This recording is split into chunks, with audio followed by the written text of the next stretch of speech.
Are there people from the past in a sheet of paper? You be the judge.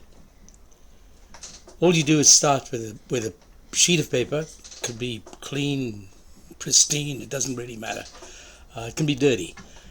And you get hold of anything that you can draw with, bits of charcoal, crayon or two, or whatever, anything that's got a fair bit of feel to it.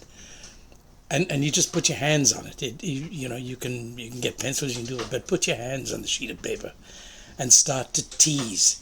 You tease the paper and you just work it, and something starts to happen. It's just an incredible feeling. You just work it, and when it's going right, it keeps going. When it's going wrong, your hands work in a different way.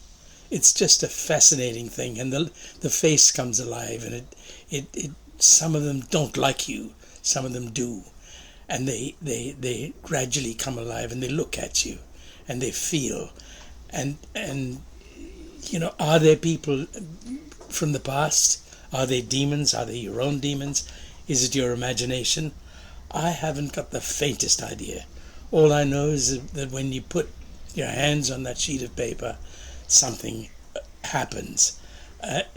Before you start actually working it, it's like a scream waiting to be heard.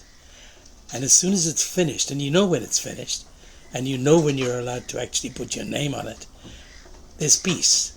It's quiet. It's as if something has been released. Are there people in a sheet of paper? You be the judge. I honestly don't know.